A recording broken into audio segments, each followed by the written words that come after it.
जिन्होंने आजादी के आंदोलन में हिस्सा नहीं लिया। इसीलिए मैं बार बार कहता हूं, देश को आजादी माफी मांगने से नहीं, देश को आजादी लाठी खाने से मिली है, जेलों में जाने से मिली है। यह जो आजादी मिली है, इस आजादी को जो लोग मानते नहीं हैं, कहते हैं ना, जिन्होंने अपना खून पसीना नहीं बनाया हो घर को बनाने में, उनको घर की बचाने की कोई जद्दोजहद नहीं होती है। घर को जब बिगड़ रहा हो तो उनको कोई तकलीफ नहीं होती है। आज हमारे लिए बहुत गर्व का विषय है कि हम लोग एआईसीसी के सेशन में शामिल हो रहे हैं और ऐसी जगह पे शामिल हो रहे हैं जो अपने आप में एक ऐतिहासिक जगह है, इस देश के निर्माण में जिसकी बहुत बड़ी भूमिका है। और हम गुजरात में ये एआईसीसी सेशन इसलिए कर रहे हैं कि गुजरात में स्वतंत्रता आंदोलन की जड़ है।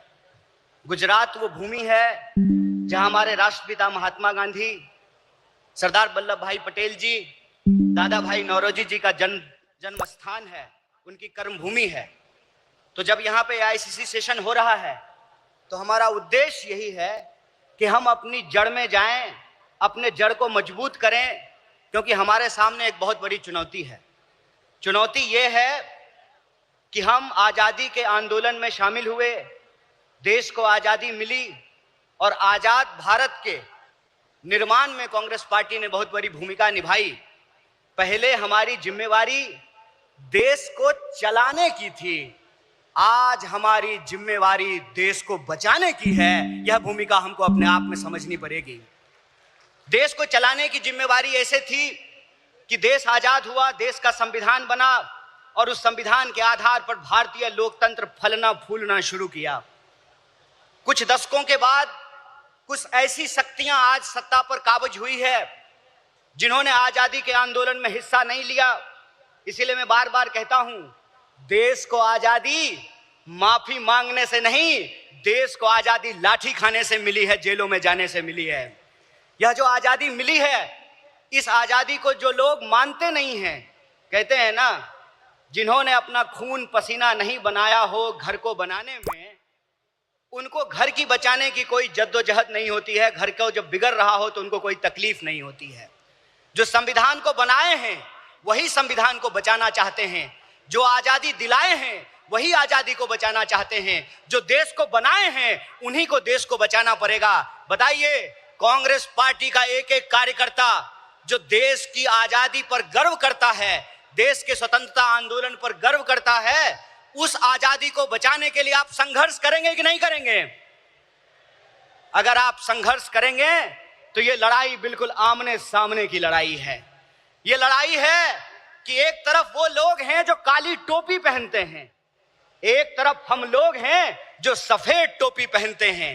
वो जो काली टोपी पहनने वाले लोग हैं वो काले कानून लेकर के आते हैं।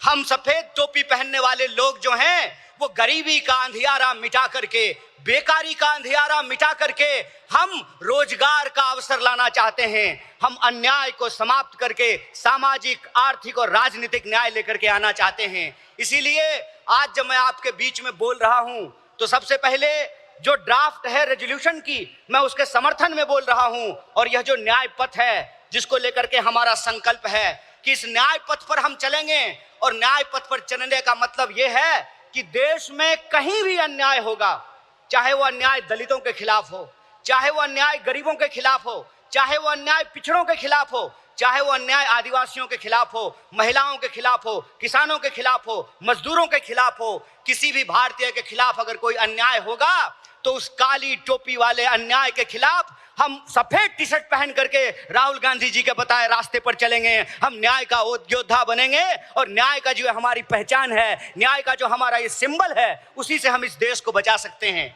और देश को बचाने की जो मुहिम है, इस संबंध में मैं आपको बता दूं कि आज एनएसयूआई का स्थापना दिवस है, फाउंडेशन डे है। स्टूडेंट और यूथ की एक बहुत बड़ी भूमिका है। स्टूडेंट और यूथ अलग अलग तरीके से इस देश में अपने हक और अधिकार को लेकर के संघर्ष कर रहे हैं। यह जो लड़ने वाले लोग हैं, जो न्याय के लिए लड़ रहे हैं, वो असल में कांग्रेसी हैं, और जो विचारधारा से कांग्रेसी हैं उनको हमको साथ लेकर के आना पड़ेगा। और मैं कांग्रेस के एक एक कार्यकर्ता को धन्यवाद देना चाहता हूं कि आप इस दौर में कांग्रेसी हैं जब लोग गद्दारी कर रहे हैं, कांग्रेस पार्टी के साथ बेवफाई कर रहे हैं, चंद दौलत के लिए, चंद सिक्कों की खनक के लिए अपनी पार्टी से गद्दारी करके उस विचारधारा से समझौता कर रहे हैं, उस वक्त आप कांग्रेस का झंडा थाम करके खड़े हैं। आप सिर्फ कांग्रेस के कार्यकर्ता नहीं हैं, इस देश को बचाने वाले आप जो है सेनानी हैं। जो स्वतंत्रता आंदोलन इस देश को मिला है, स्वतंत्रता सेनानियों ने जो स्वतंत्रता हमको दिलाई है, उस स्वतंत्रता को बचाने वाले आप संविधान सेनानी हैं। इसीलिए मैं आप सबसे अपील करने के लिए आया हूं कि ये आमने सामने की लड़ाई है, ये विचारधारा की लड़ाई है, और इस दौर में हमको उस रास्ते पे नहीं जाना है जो आसान रास्ता है, जो लालच का रास्ता है, जो कुर्सी का रास्ता है। मैं कहता हूं कि इतिहास ने हमको मौका दिया है, कांग्रेस पार्टी ने हमको मौका दिया है, तो हम एमपी एमएलए बनने की कोशिश जरूर करें, लेकिन हम जिस दौर में रह रहे हैं ये वो दौर है कि हमारे सामने एमपी एमएलए बनने के अलावे गांधी बनने का अवसर है, भगत सिंह बनने का अवसर है, सरदार वल्लभ भाई पटेल बनने का अवसर है, सुभाष चंद्र बोस बनने का अवसर है, एनी बेसेंट बनने का अवसर है, अंबेडकर बनने का अवसर है। इसीलिए मैं अपने कांग्रेस पार्टी के एक एक कार्यकर्ताओं को एआईसीसी के इस मंच से कहना चाहता हूं कि यह जो रेजोल्यूशन है, यह रेजोल्यूशन कागज पे लिखे हुए कोई शब्द नहीं है, यह संकल्प है, और उस संकल्प पे हम समर्पण के साथ चलेंगे, संघर्ष करेंगे, और संघर्ष करेंगे तो इस विपरीत परिस्थिति में हमारी जीत सुनिश्चित है। मैं देखता हूं कि कई बार कांग्रेस के कई कार्यकर्ता निराश हो जाते हैं, तो मैं उनको कहता हूं कि ये वक्त निराश होने का वक्त नहीं है, यह अपनी काबिलियत साबित करने का वक्त है, यह अपनी विचारधारा को साबित करने का वक्त है। और जावेद अख्तर ने बखूबी इस बात को लिखा है कि इस मुल्क में दो आवाजें हैं, इस मुल्क में दो आवाजें हैं। इस मुल्क में एक वो आवाज है जो दंगा कराना चाहता है, खून खराबा करना चाहता है, नफरत फैलाना चाहता है, और एक वो आवाज है जो मोहब्बत और न्याय की आवाज को बुलंद करना चाहता है। इसीलिए हम कहते हैं कि मुझे पामाल रस्तों का सफर अच्छा नहीं लगता, जिस दर जाते हैं लोग उधर जाना अच्छा नहीं लगता।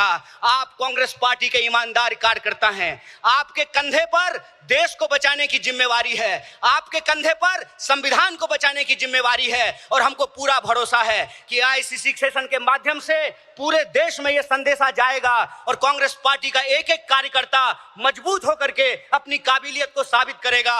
वह पथ क्या, पथिक कुशलता क्या, जिस पथ में बिखरे सूल ना हो, नाविक की धैर्य परीक्षा क्या, जब धाराएं प्रतिकूल ना हो। इस प्रतिकूल समय में कांग्रेस पूरे दमखम के साथ उस काली विचारधारा के खिलाफ, उस काली टोपी के खिलाफ टी शर्ट पहन करके लड़ेगा, और यह टी शर्ट का जो सिंबल है वो न्याय का सिंबल है। उस अन्याय के खिलाफ हमको इस न्याय की आवाज को बुलंद करना है। मुझे पूरा भरोसा है कि आईसीसी सेशन से निकल करके हम अपने जिलों में जाएंगे, अपने बूथों पर जाएंगे, और समाज में, देश में जहां कहीं भी अन्याय होगा, हम कांग्रेस पार्टी बन करके, कांग्रेस का कार्यकर्ता बन करके, गांधी का सिपाही बन करके गोडसेवादी विचारधारा को परास्त करने का काम करेंगे। बहुत बहुत शुक्रिया।